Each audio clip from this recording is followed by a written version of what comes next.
All right, good afternoon, everybody. The April 3rd, 2025 Rider Experience and Operations Committee meeting is called to order. I am REO Committee Chair Christina Walker, and I want to welcome you to our meeting, both those attending in person and via Zoom.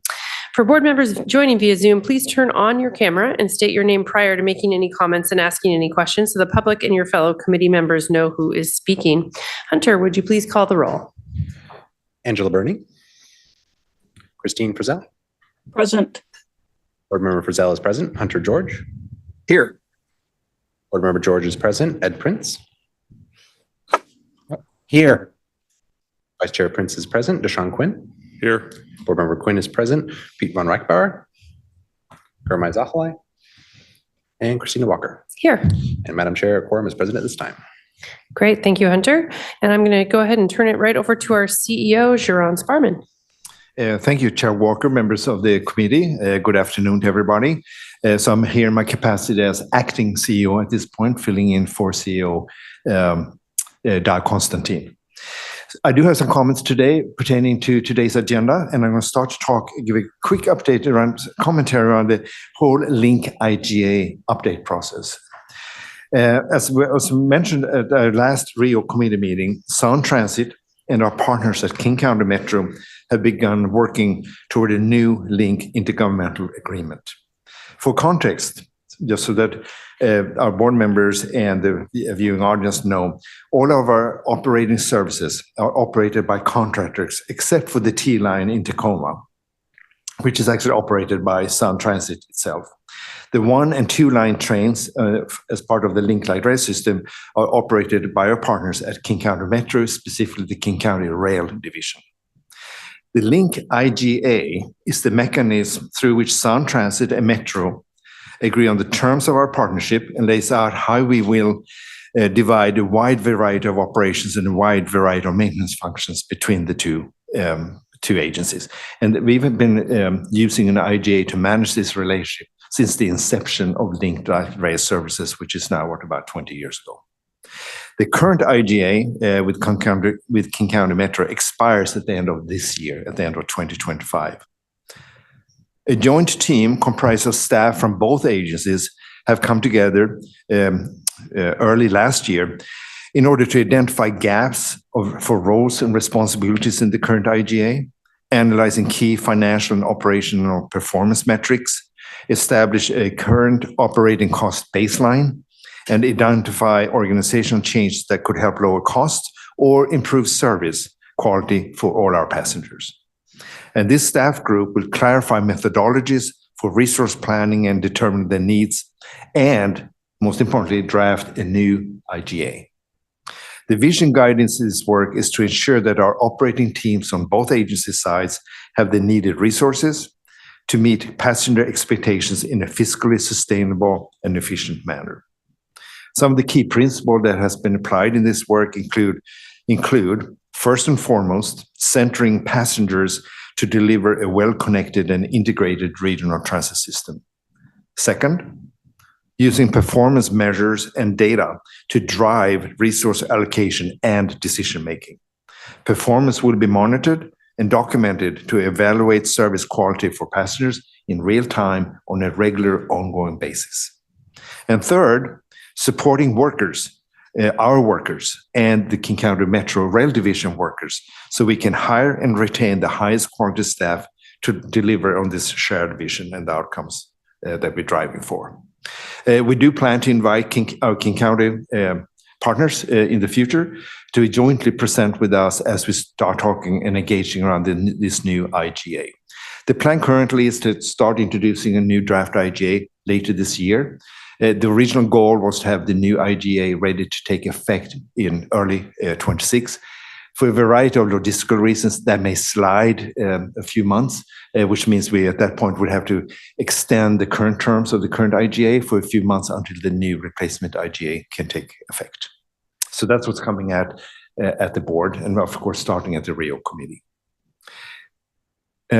Switching to my next topic, we are today bringing you a presentation on public safety data We plan to share trends for all modes from the calendar year 2024, but with a special focus on Link light rail service as requested by board members in previous reports on this topic.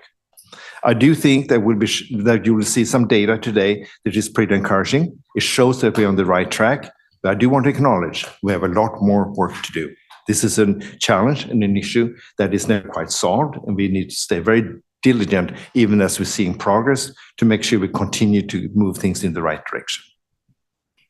In addition to the Q&A after the presentation, we do know that this will be a perennial area of focus, as I just touched on. So please, as board members, you can reach out at any time with any staff with follow-up questions or requests for additional information coming out of the presentation today.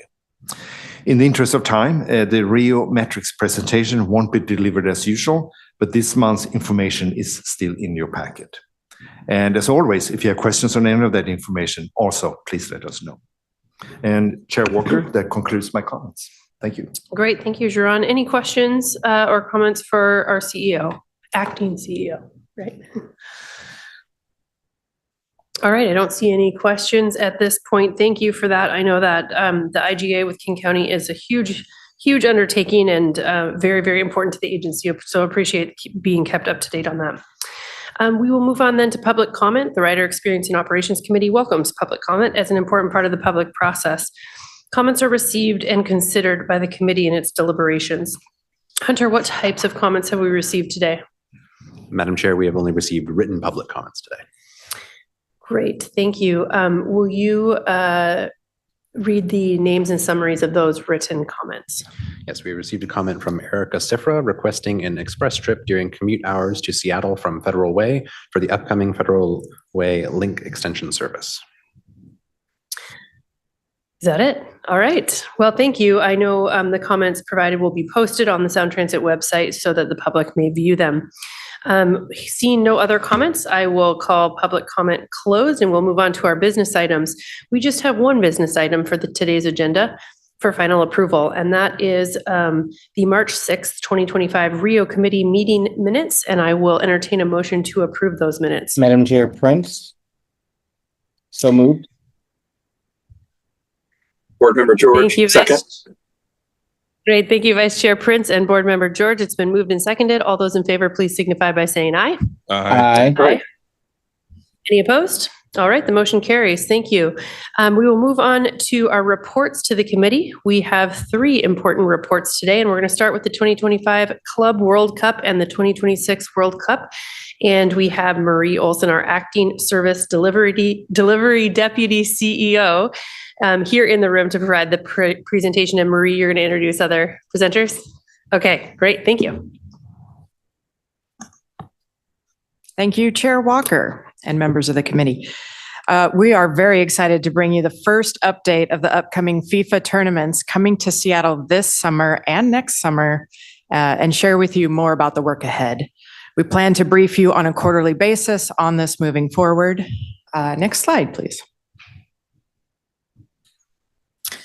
And why we're here, well, today we're going to give you an update on the 2025 Club World Cup and the 2026 World Cup tournaments, where they are and what they mean for us here in the region. We'll also provide highlights of the work underway to prepare for the events.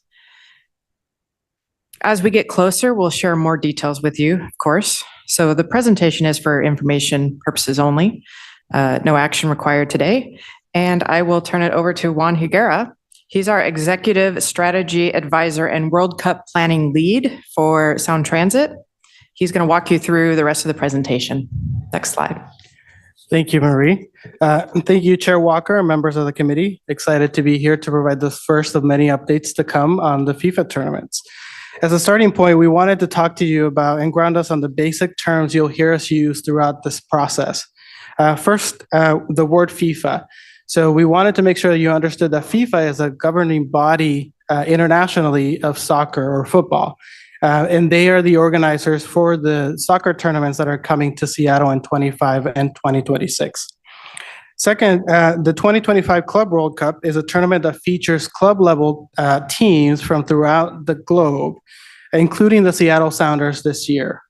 And the 2026 Men's World Cup, or 2026 World Cup for short, is a tournament that features national teams throughout the globe.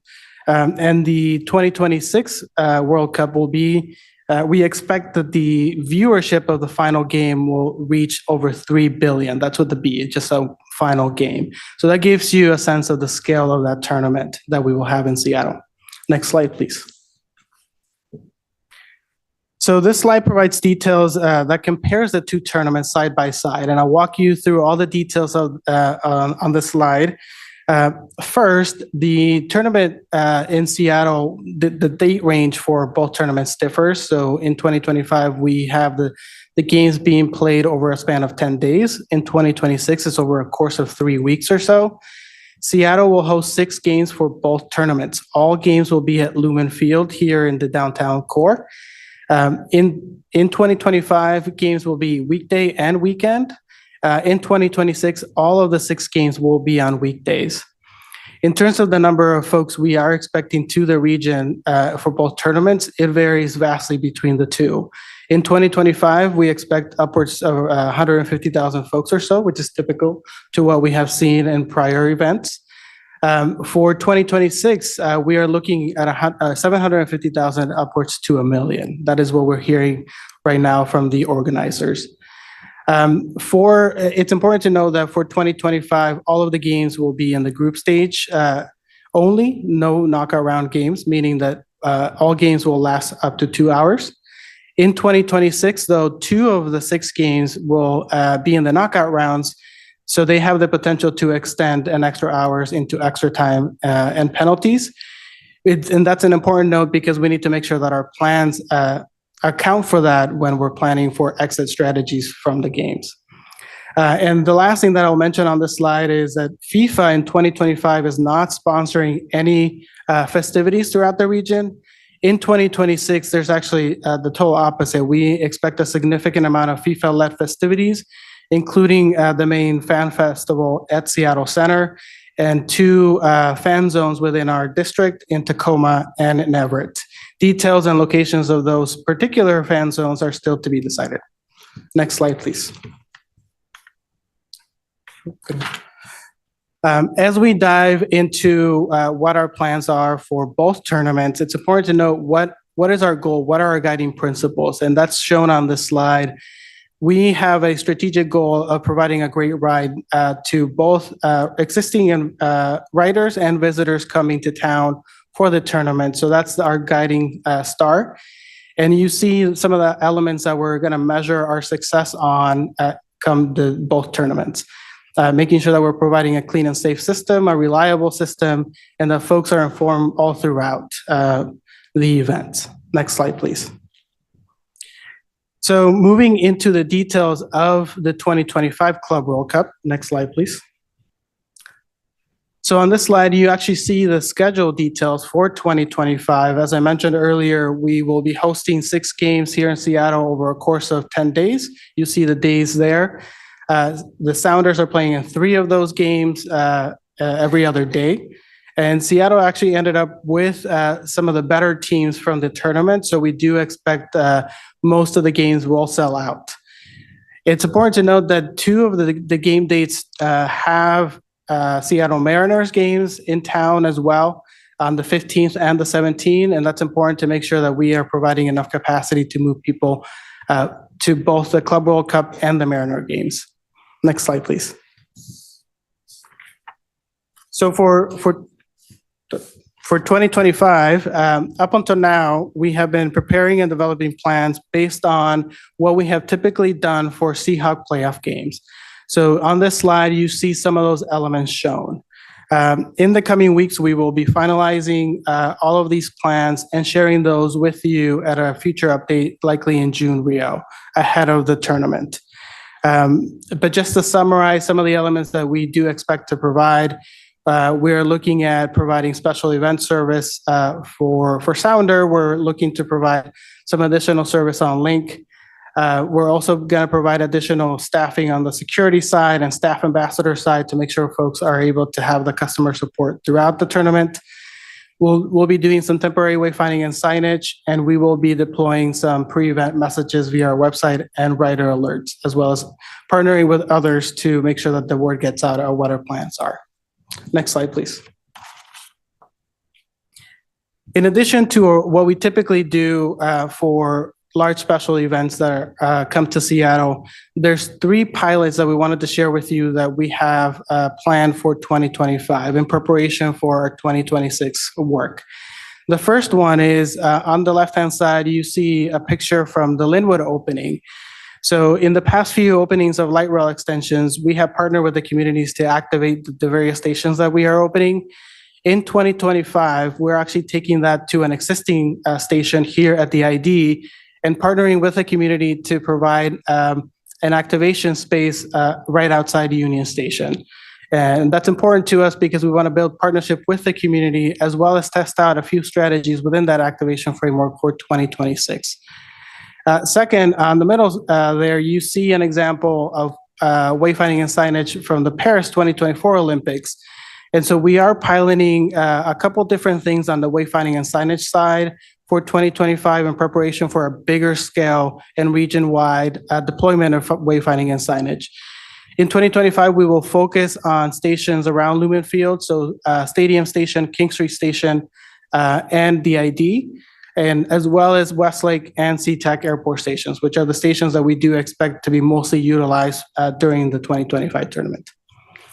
Lastly, you may be familiar that during large special events, we do provide Sounder weekend service to a lot of those here in the downtown Seattle area. For 2025, we will actually be piloting weekday special event service and a few scheduled tweaks on both the south and the north lines to make sure that we're able to accommodate the capacity or the crowds that we expect coming to those games. So we're excited to test weekday special event service on Sounder and see how it goes for 2026. Next slide, please. So I've covered a lot in the 2025 Club World Cup's preparation. So shifting gears to 2026. Next slide, please. As you can imagine, preparation for the magnitude of the event that we expect in 2026 needs to be vastly significant than what we typically do.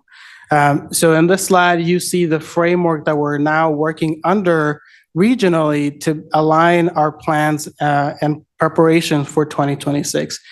Key to that is the role of our local organizing committee, or LOC for short. That's something else, another acronym that you'll hear us use often throughout this process. So the LOC is a local nonprofit that was created after Seattle was awarded the games to help with regional preparations on the transportation and safety and security side.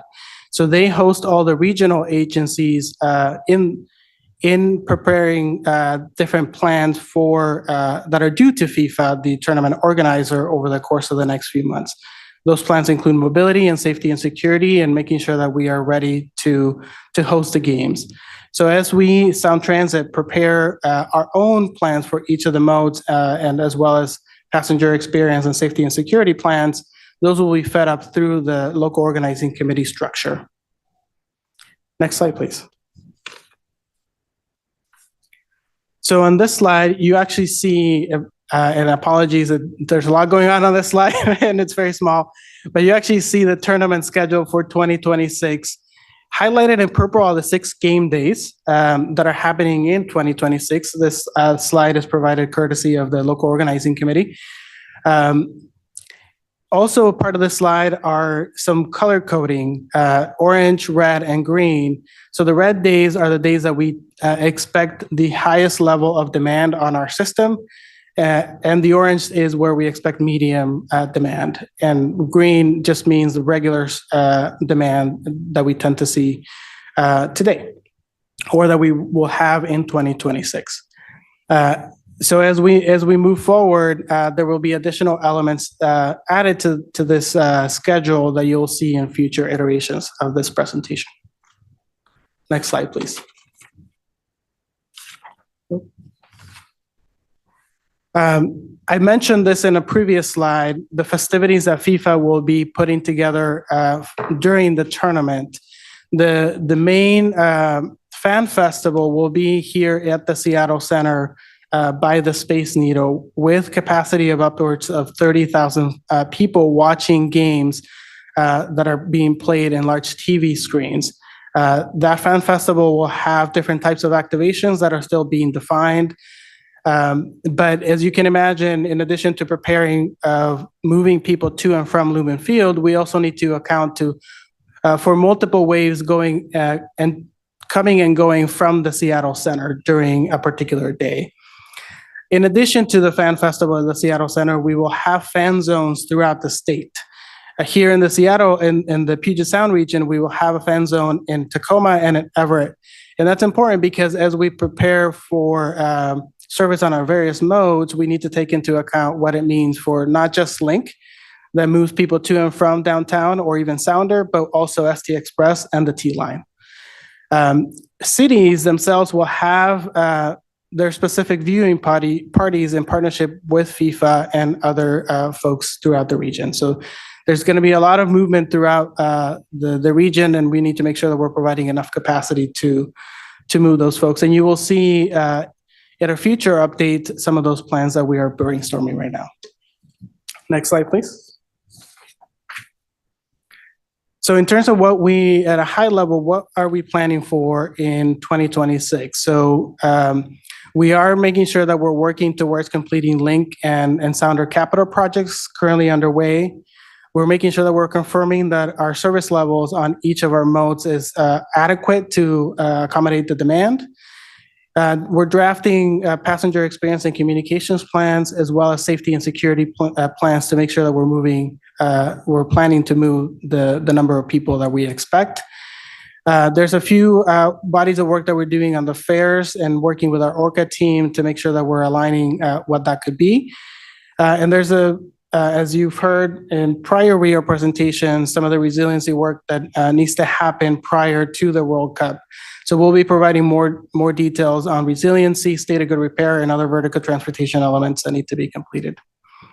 Next slide, please. So over the next few months, we will be finalizing the 2025 Club World Cup plans, and we'll be bringing that to you in June. We will continue to participate in the local organizing committee and other external coordination conversations to plan for 2026 World Cup. And as we prepare for those tournaments, we will bring future updates to Rio. With that concludes my presentation, Chair Walker. Happy to take any questions. Great. Thank you so much, Marie and Juan, for that. Lots of exciting things happening. What questions do we have for staff about this? Go ahead, Board Member Quinn. Thank you, Chair. I had two questions, and the first question, you touched on a little bit around bottlenecks around stations, but in particular, Stadium Station and Chinatown International District Station. As a local, we know it's in walking distance if you get off at the Chinatown International District Station. Are there going to be efforts to kind of inform the public, hey, you can get off here, it's in walking distance? And then my second question is language related as well. Yeah, so for the first question, for 2025, we are looking as part of the station activation piece here at the ID, what that will mean in terms of passenger flow. We're going to be monitoring that closely. For 2026, a lot of the decisions around the passenger flows will be made in conjunction with the perimeters that FIFA and the Seattle Police Department will have around Lumen Field, which are the ongoing conversations right now. So depending on the different pathways that are available, we will design our wayfinding and signage and our communications plans around. We do plan to leverage all three stations around here, or actually all four, Stadium, ID, and Pioneer Square for Link, and then King Street Station for Sounder, and needing to make sure that we have strategies for all four and in moving people to and from Lumen Field and making sure that folks understand what the pathway means to them. Turn by turn almost, and making sure that they understand how far it is as they're going about accessing the game. In terms of language access, we're in the initial phases of talking about what that looks like. There's some things that are going on right now that we want to align our strategies for 2026 on. So more to come on that piece. That's funny. That kind of jumped my question there. Knowing that 750,000 people are going to be here, there'll be multiple languages. I know we have strong policy on language access, but it is going to be tested. So I'm just wondering, again, you already answered that question, but I'd be interested in the future around that process. But the other thing I really like about your presentation is coordination with other agencies, because there's going to be a lot that we are going to have to learn and then act quickly. So thank you for that. All right, thank you, Board Member Quinn. Any other questions or comments from the committee? Just a couple things from me. Glad to see that the sounder will be running, and that was for 2025, right? Those weekday special events. Correct. The pilot for weekday games will be in 2025. We will also have, because there's 2 games on weekends in 2025, one of the games at 7 p.m. and we're not able to serve with sounder because there's a Mariner game in the morning that day. So we're serving Mariners that day. And the other weekend we are providing special event service. And that's all already confirmed with track time and everything? Correct. Amazing. Okay, great. Glad to hear that. And love to hear the coordination on the signage and the branding and all of that. I think that'll be really fun and really great and helpful for visitors. There's a lot of pieces on that second to last slide about things that we're going to do to keep service running. And I know this is maybe part of the next presentation, because we're getting these really regular reports on our state of good repair and all the things that we're always doing. But it seems like it's really easy to say that we're going to do all these things. It's a really heavy lift, particularly as we know we've had the shutdowns of light rail recently. And I'm less worried about myself knowing this information and more building public trust to make sure that it's going to happen. So how do we get there? And I feel like CEO Sparman is wanting to jump in here. Go ahead. I was just going to add my voice to the observation you just made, Chair Walker, which is you're exactly right. It is getting a lot of attention internal to the agency right now, making sure that we do everything we can to deal with the issues that have been identified asset class by asset class, whether it's traction power, this dependability on our fleet, on the Siemens fleet, et cetera, et cetera.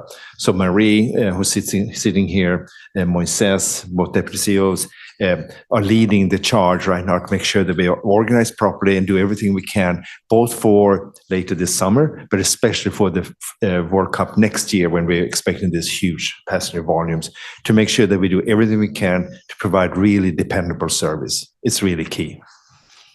Great, thank you. Anything to add? Well, I can say we also, we've gone to a few conferences now and have some lessons learned from the Paris Olympics. So those have been good. And they talk a lot about contingent operations, always having a backup ready to move people. And then to Board Member Quinn's point, looking at how you can meter into the stadium or out to the trains by where they walk from versus taking everybody right up to the same station. So you're right on point there. Great. And if I can add one other thing, one of the things that we've been emphasizing with the team internally is we need to make sure that we are not only developing contingency plans, but we are also thinking of the system as a system rather than individual modes, because it will take all of the modes to be able to move the people that we expect in 2026. And so we all need to be planning together rather than in our different silos. Great, thank you. And my last question is about, and I guess you mentioned it on this same slide, the fares approach and how people pay for transit. ORCA is always being worked on, right? But when are the updates going to fall, and are we going to be at a good point in 2026 so people can jump off their plane and get to the right place? I am thinking, and we've had an ongoing issue from SeaTac Airport to Tacoma. You can't buy a ticket at the station. So just wanting to make sure that piece of it isn't forgotten. I think operationally it's the heavier lift, but what are we doing about fares, and especially ORCA, because I know it's sort of a separate beast. Yeah, right now we're starting some of the conversations of how we align regionally around different fare topics that we could deploy in 2026. What I know right now, and we can bring a future update on ORCA, I think it would be good for you to hear some of the timelines they have, but open payment, which is a standard now in a lot of international transit agencies where you can pay with your credit card is now slated to be complete by Q1 of next year, is the latest I've heard. And so that's going to be an important piece to make sure that folks are able to access the system, especially international customers. The other thing that we're working on is multi-day passes to make sure that folks coming from the international side can just purchase a ticket for multiple days and don't have to be worrying about making a line at the TVMs. And then the third piece is how do we make sure that folks understand how to buy tickets prior to showing up to a station, whether that's via our applications or whether that's another mechanism that we have yet to define. So those are the various pieces that we're working on right now. Okay, great. Yeah, go ahead, Board Member. Yeah, just as a follow-up, I know we've just started meeting on Fair Forum, and I'm just wondering if it makes sense to have a report out in this committee, at least on the progress in anticipation. That's a great idea. I think I have this a similar comment for a future item around the safety task force. And I would anticipate that there might be some policy adjustments that you're planning on making in preparation for the World Cup. And can we potentially kind of help inform, why can those of us that are on the board or on these committees kind of, help you articulate the reasons why. So I'm just thinking there's a way to do some coordination if we can accomplish it, to say we're anticipating this security need. Hey, let's test it. Let's test it together, or let's figure out a policy ahead of time with the anticipation of 2026, because there is a lot of anticipation, but the steps are going to be important too. Thank you. Yeah, appreciate that. Definitely we'll add those items to the agenda to this committee. Yeah, go ahead. Chair Walker, thank you. Just one final comment. Obviously, it's obvious, I think, to everybody listening to this conversation that the interface between SeaTac Airport and our Link Light Rail system is going to be absolutely critical. That station down there, in terms of signage, making sure that international visitors, many of whom will never have been to Pacific Northwest previously, really have the information there in terms of how to access our system is going to be absolutely critical. And I know there's good coordination occurring between us and all the other regional transit agencies and the Port of Seattle. Great, thank you. I think the last thing I just want to comment on is obviously there's a lot of work to be done for 750,000 to 1 million people, but we have a lot of regular riders who will continue to need to get to work in the middle of all this. So I want to make sure they're not lost. And I don't think you were insinuating that at all, but I do want to make sure for those that are listening that we haven't forgotten about you, and that is an important part of this and communicating with them. I'm guessing most regular riders are more in communication with us than a visitor. So we can let them know, to expect heavy loads. But I do want to make sure we don't lose that thread too when we're working on this. So thank you, Marie. You said at the beginning, quarterly reports. Appreciate that. Looking forward to continuing to hear more. Thank you. All right, moving on to our second report. We have our regular passenger impact program report from Pamela Wren, our Link Right-of-Way Access Program Manager. Welcome, Pamela. Thank you. Good afternoon, Chair Walker, committee members. I'm here today to report on the passenger impact program to the committee. Next slide. The intent of this program is to ensure that service for our riders remains a priority. We balance the need for construction with service to passengers by working closely with our partners in operations and passenger experience to minimize the impact of planned disruptions on our riders. This includes packaging as much work as possible into individual planned closures and scheduling them at times when they'll have fewer impacts. We also fit emerging work, such as resiliency improvements, into the calendar. Today's report will provide an update on 2 major disruptions in Q2, as well as the completion of Eastlink tie-in work to the downtown transit tunnel. Next slide. The graphic presented on this slide shows the work that was completed during January and February of 2025. Looking ahead to Q2, you can see 3 efforts represented on the graphic, which are the focus of today's presentation. I'll mention each briefly and then go into more detail on each as the presentation goes on. First, the Pinehurst Station stairwell project is being conducted in two parts, the first of which started last week. Second, in mid-April, we will perform rail replacement work in the downtown transit tunnel between Pioneer Square and International District stations. Finally, we're holding a tentative date, and that's the triangle there with the stripes in it, a tentative date for the final Eastlink tunnel tie-in weekend at the end of May. Next slide. I'd like to start by going over the Pinehurst Station stairwell work that started Monday, March 24th. The stairwells on one side of the station are in close proximity to the overhead catenary system, and work is being pursued each night while the wires are powered down. The same single tracking configuration that was used for roofing work earlier in the year has been put into place to complete the stairwell work. The service impact is going on from March 24th to April 13th, and again from April 26th to May 30th, with the break in the middle used to complete the next project we'll discuss. On weekdays from approximately 5:30 p.m., the operations team begins to transition to 12-minute headways system-wide so that trains can single track around Pinehurst Station. This allows the overhead wiring to be powered down and the team starts work. The wires are powered back up daily for the start of service in the morning. On weekends during this period, the wires are powered down on Friday night and the construction team works all weekend before they are restored to typical conditions in time for Monday morning service. Next slide. Between April 14th and 23rd, construction teams will replace a segment of rail in the southbound bore of the downtown tunnel. This section has broken several times recently, and each time an unplanned service disruption has been needed to execute a temporary repair and put the rail back into service.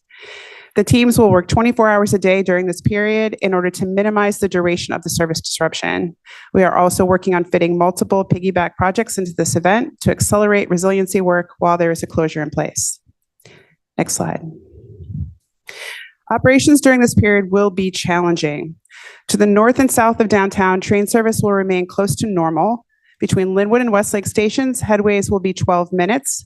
The same will be true between Angle Lake and Stadium stations. However, in the downtown core, headways will be from 25 to 30 minutes, even during weekday peaks. Passengers desiring a through trip between Westlake and Stadium will be required to make two transfers. Next slide. This graphic shows the operations plan for the service disruption. You can see the two transfer points at Westlake and Stadium.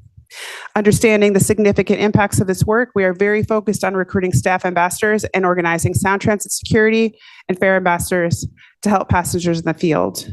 For example, we're exploring the potential to meter passengers to the platform at Westlake Station, holding them on the mezzanine until it's safe to descend to the platform level when crowds disperse. Next slide. We're also preparing special materials to help passengers manage their trips, such as the one shown on this slide. It's a little hard to read. This guide will help large numbers of commuting passengers as we direct them to use surface transportation routes from Westlake or Stadium to their final downtown destination. During weekday commute hours, local surface transit route service is frequent and will augment infrequent train service.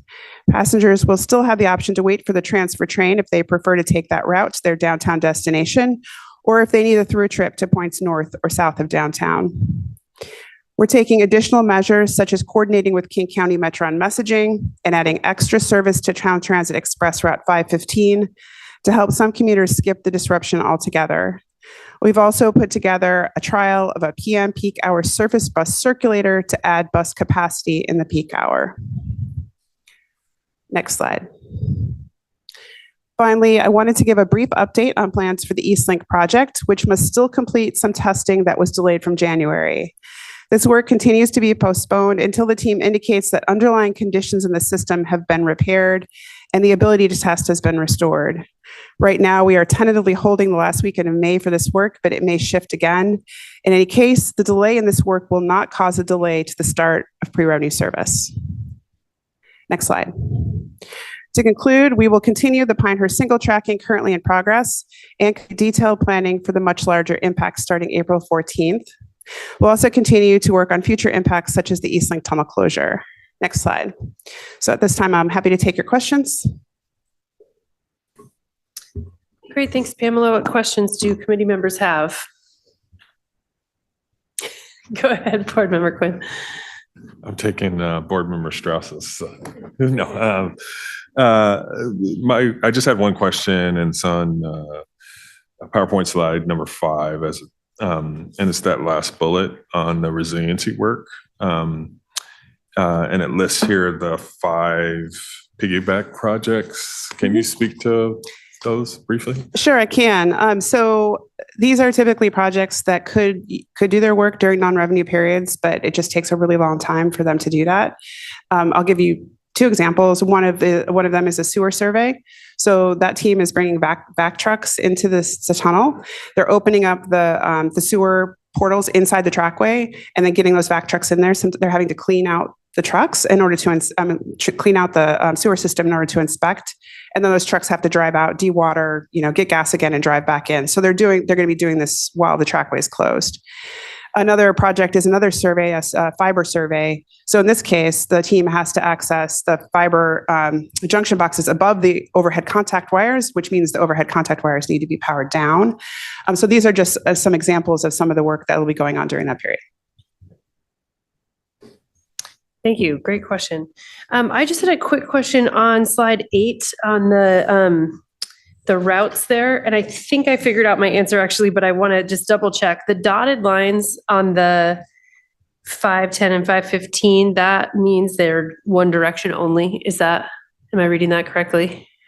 Weekday peak direction only. That's right. Okay, great. I got distracted by the pink and I get That's it now. okay. Okay, It is thank you. hard to read, but it's trying to convey quite a bit of information just on that one graphic. So Yeah, hopefully it'll be useful to passengers. super helpful. Yeah, thank you. Okay, great. Well, so many things going on as usual and appreciate the opportunity to get it all before the public in this committee. So thank you for being here, Pamela. Appreciate it.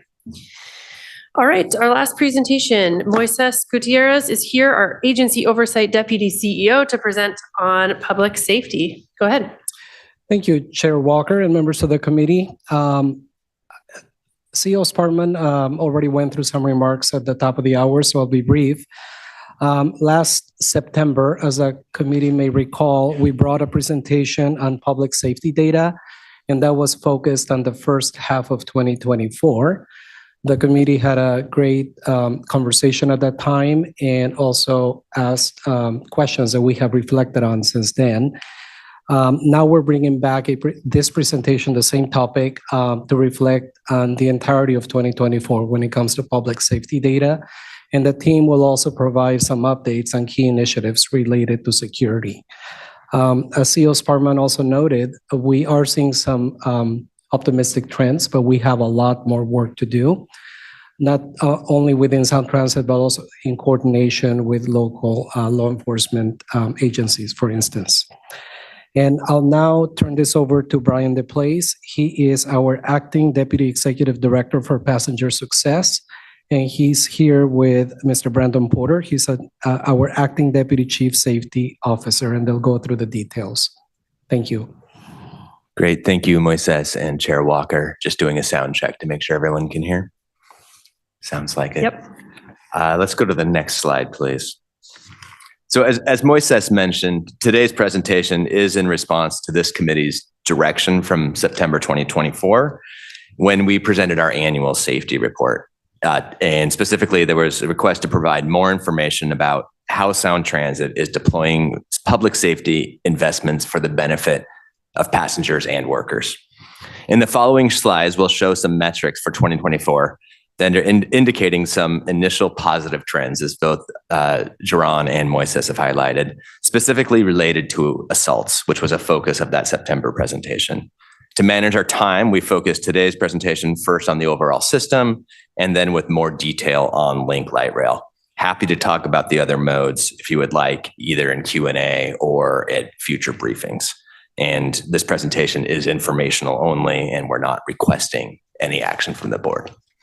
Thank you. Next slide, please. So briefly, I'd like to set some context by discussing investments in public safety that the board has recently authorized, and then show how we've utilized those investments to make critical progress for the safety of our passengers and workers. Next slide, please. So here's a quick overview to get us oriented. In the past 3 years, the board has authorized a number of investments in this arena. In response, We've launched and grown the Fair Ambassador program. We've increased security presence by adding 3 security contracts for a total of 4. And last year, the budget provided us with the authority to stand up the Field Activity Specialist team, which I'll provide more information on the next slide. And each year's budget process also provides ongoing authorization to continue to grow and deploy these and other resources as the system expands and as new needs emerge. Next slide, please. So a lot of detail on this slide, but it's very important, and it shows the various public safety resources that are regularly deployed in the field and that passengers who ride the system can expect to encounter. You can think of this as something like the classic Swiss cheese approach, which maybe people have heard discussed in the public arena. So by deploying a variety of types of resources in the field, we increase the likelihood of filling in any gaps in expertise or coverage that could occur if we relied only on one individual resource. So together, the layers provide our best opportunity to reduce incidents from happening in the first place and also improve response times when incidents do occur. So I'm going to walk through these. First, Sound Transit contracts licensed police officers through our sheriff's office, King County Sheriff's Office. Staffing levels are increasing, and we continue to make progress towards our target. Next, we do have 4 separate security contracts, as I mentioned. Those provide ongoing and consistent presence across the system. We rely on multiple contractors to maximize staffing, and we continue to work with them to increase the target service levels. Our fare ambassadors check fares and also provide customer service, answer questions, and provide information about activities out on the system. We are currently at our planned staffing levels, and we will continue to scale the program as the system expands, consistent with our implementation plan.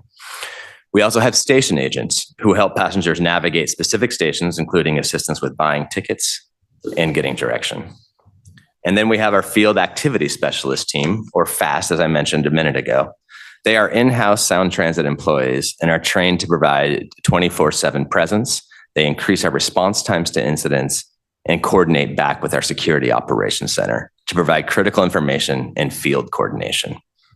And then lastly, during planned service disruptions or other major events, such as recent openings, Sound Transit and staff ambassadors provide additional temporary passenger support. These are regular staff who take on these assignments once or a few times a year. And so while you can clearly see that some of these functions are not explicitly related to safety, together, there are now more eyes and ears on our system, and they provide more opportunities to de-escalate or mitigate safety-related issues. Next slide, please. So now that we've talked through our deployment approach, in the following slides, we'll show metrics on how these investments are beginning to pay dividends, specifically related to assaults in response to this committee's inquiry following the September safety report. At the time, the committee members asked for the following information. So more information on assaults around passengers and workers, show that information by mode, put those numbers in context so we can normalize them for ridership, and specifically for link, since there was some concern about the numbers at the time. Provide information on where we see our most challenging areas, and then discuss how we respond. And then provide information on how we will perform peer comparisons given new FTA mandated reporting definitions. Next slide, please. So as we get into the data itself, I think it's worth just having a refresher on the new FTA categories for assaults that we are now measuring. And this was discussed in the September briefing. But to refresh, there are now 3 categories. Physical assault is when someone makes physical contact that endangers another person. A physical assault with a weapon is the same definition, but with an object that could be utilized as a weapon. And then third is a non-physical assault, and that now includes harassment, intimidation, could be verbal, and it could be paired with a weapon. So all 3 of these classifications are true for both our passengers and transit workers, and I'll show more detail about that in our next slide. As we discussed during that safety report, due to changes in reporting definitions, we will need to wait until the end of next year to provide a full year-over-year comparison. And then further, the FTA asks for 3 years of data before we identify true trends and set performance targets, which can then be used to compare with peer transit agencies. even as we are directly and actively monitoring what our current data sets do tell us and responding accordingly.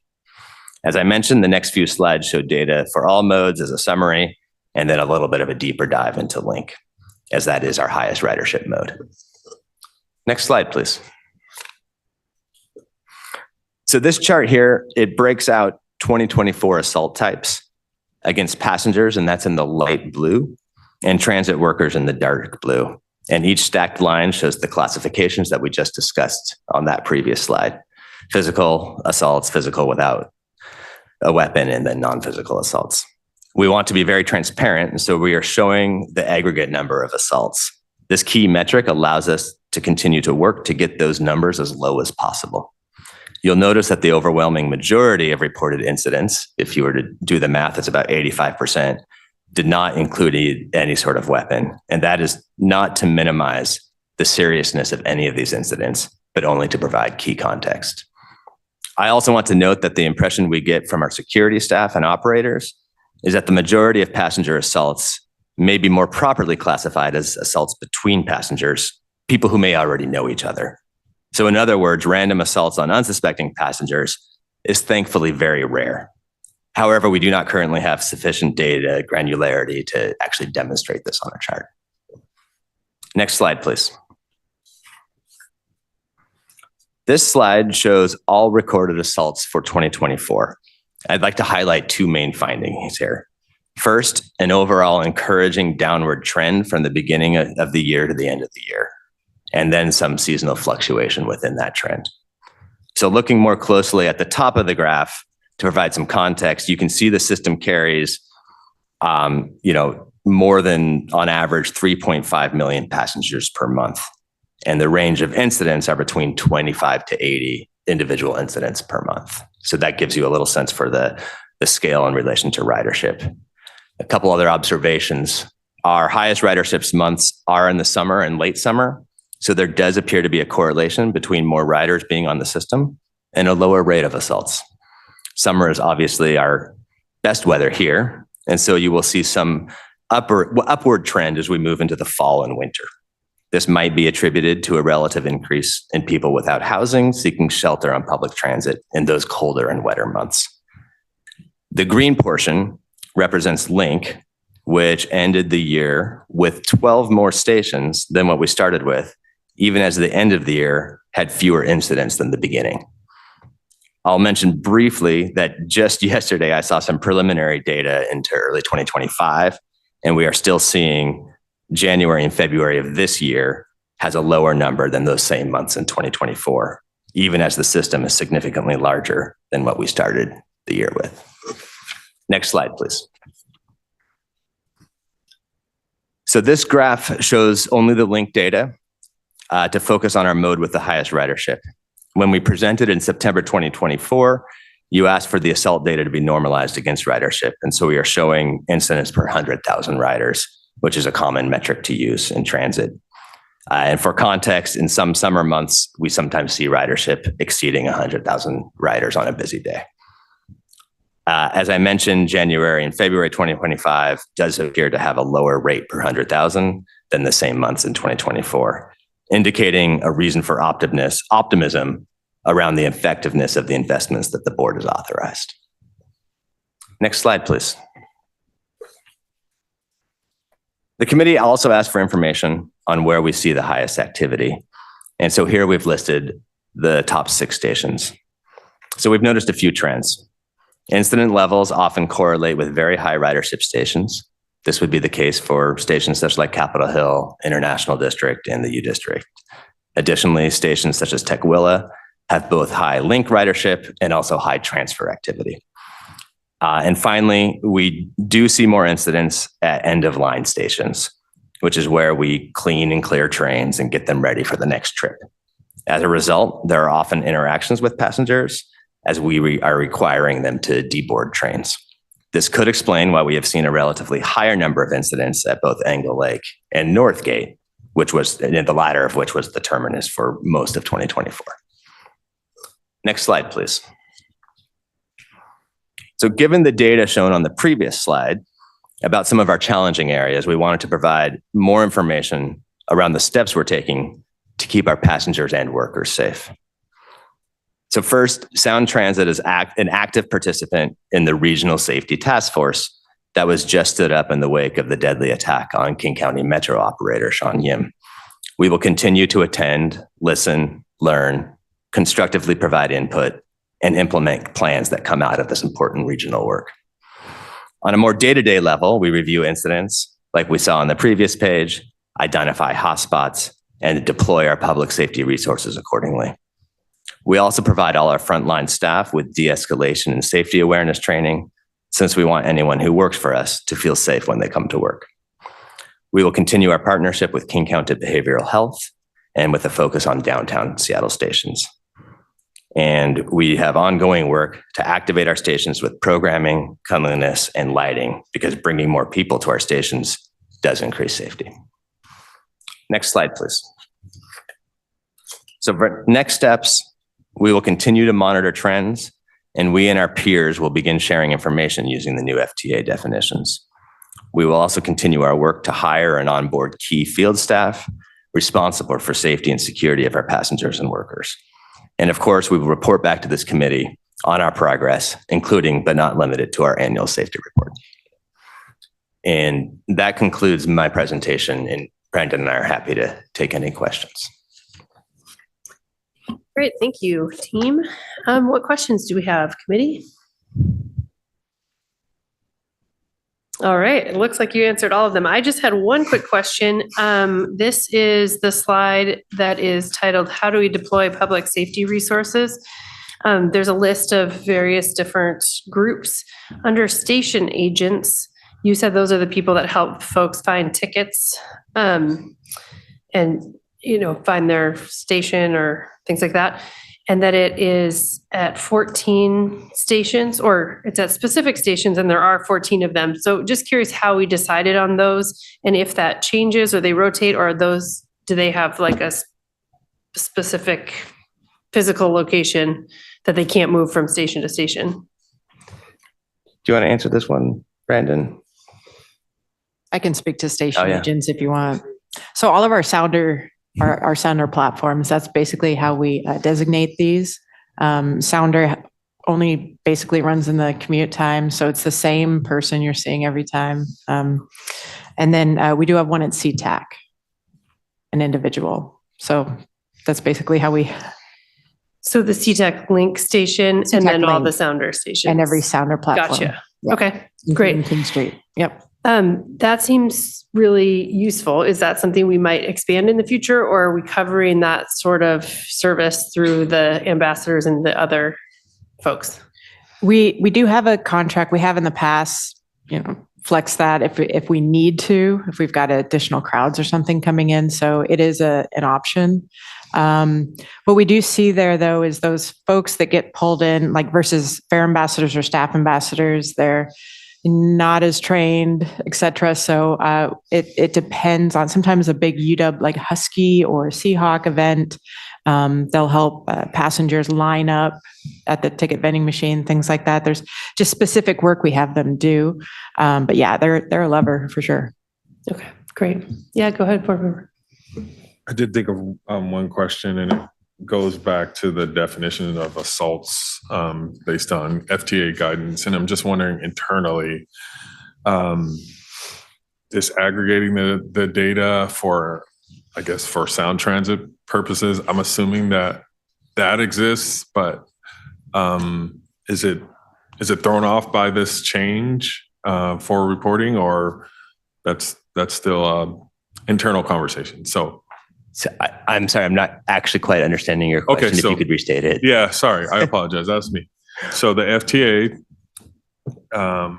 had changed the definitions for assaults and classifications. As you mentioned, some of the assaults are passenger to passenger. And I'm wondering internally for Sound Transit, do you disaggregate the data so you can also see trends and address those things, even though you still have to report to FTA the way that they've highlighted? So sorry for the confusion, but Before I started, it was pretty clear to me, But but I think I understand, right? The Yeah. FTA requires it to Yep. roll it up at a certain level, and then you're asking the level of granularity we provide before that roll up. Is that? no, I'm, Oh, sorry. are you still learning from the data that you generate through disaggregation so you could potentially identify trends to address the problems? Yes, and I think you have a really good insights on this one. Yes. I appreciate that question. I think it's important to understand with the definition change that there are opportunities for us, such as are the salts customers that actually know each other. So I think there are opportunities for us to continue to evaluate the information and then pull the data out so we can actually do a better job of deploying the resources based on that information.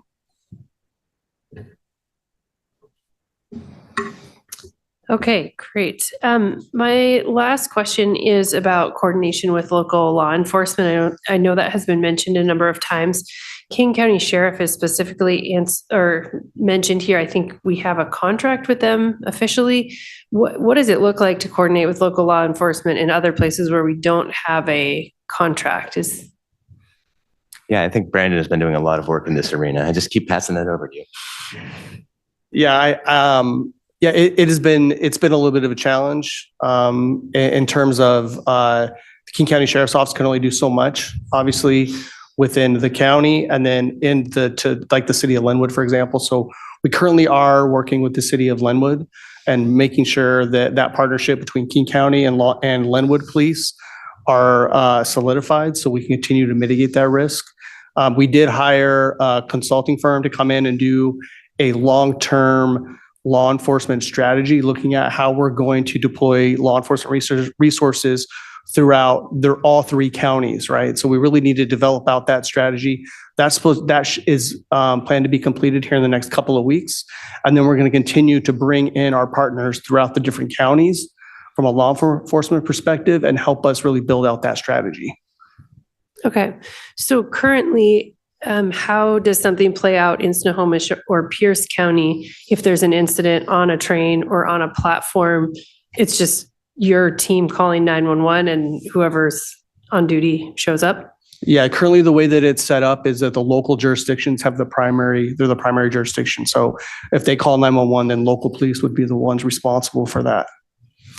And how is that different from what happens in King County? You have a direct line to the King County Sheriff, or? Yeah, so the local jurisdiction still has the primary responsibility. What's different with Sound Transit is we pay for an enhanced service.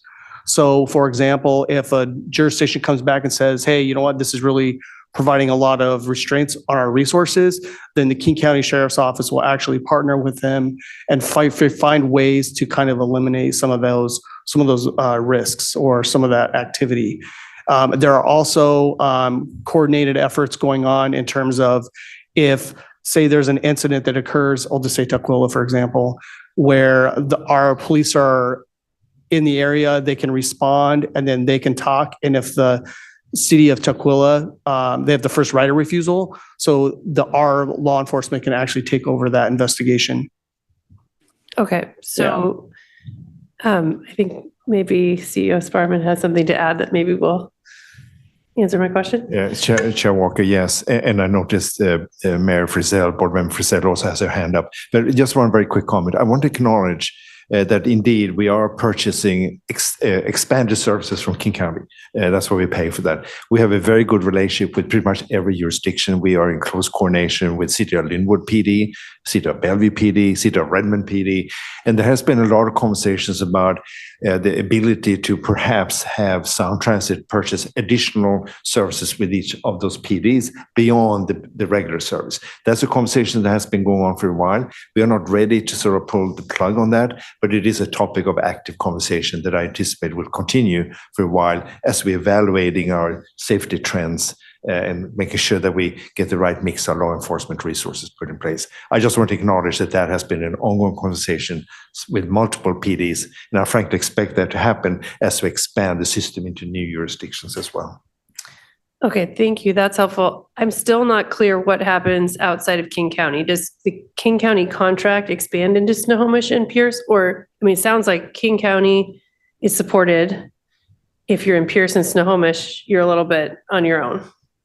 So I will try, but then I will let you jump in, Brandon. So first, so even for example, in Seattle, the first responder is Seattle PD. So they have an obligation, responsibility. So the services we actually acquire from King County that basically has created the Sound Transit Police Force is actually resources that we deploy to be preventative from a public safety perspective. So actually our King County deputies that operate as the Sound Transit Police patrol the system within King County on top of the services that the first responders provide. And that's where the Seattle, Bellevue, Redmond PD, so forth. The unique situation is, of course, the city of Linwood, which is now Snohomish County. To date, and so I'm going to let Brian sort of make sure I don't misspeak, there has been some assistance from how we deploy our King County Sound Transit Police to actually cover that as well. But I do think there's a longer term issue as we expand more drastically into those other counties. Brandon? Yeah, so just like King County, the Snohomish County, the Sheriff's Office, or the City of Linwood would have the primary jurisdiction. So we have been coordinating. Our police chief has been coordinating directly with the Linwood Police Chief on really trying to identify the things that we're seeing at Linwood. And there are CEO Swarman's comment. There's a lot of conversations around the city of Linwood or the Linwood Police Department and a contract for us to be able to provide some of that support with the city police department. So there are those discussions that are definitely happening. It's a unique situation. This is the first time that we've had a situation where the trains are actually going into a different jurisdiction or a different county jurisdiction. And so that's what we're trying to work through right now to try to find that balance. Board Member Frizzell? I just wanted to pop in here and say how much I appreciate that Brandon and others have been working with Linwood PD. We have had a number of challenges. Our police department is now tracking every incident where there is whether it's shoplifting or an assault or any other incident. And we are recording how many people say, they will now ask, how did you get to Linwood? And we're tracking how many of those report that they came on Sound Transit, that they came on Link Light Rail. And we are disturbed, but we are having productive conversations. And we anticipate that we're going to figure this out. And we'll have good data in order to do that, both from PD and from Sound Transit. So just want to say thank you for taking this to heart and proceeding accordingly. Great. Thank you, Board Member Frizzell. Any other questions? All right. Well, thank you for being here. And that looks like our final presentation. Is there any other business to come before the committee today? All right, seeing none, our next Rider Experience and Operations Committee meeting is scheduled for Thursday, May 1st at 1 p.m. It will be here in the Ruth Fisher Boardroom and virtually via Zoom. The link to the meeting virtually will be provided on the Sound Transit website as well as the meeting agenda. With that, we stand adjourned. Thank you.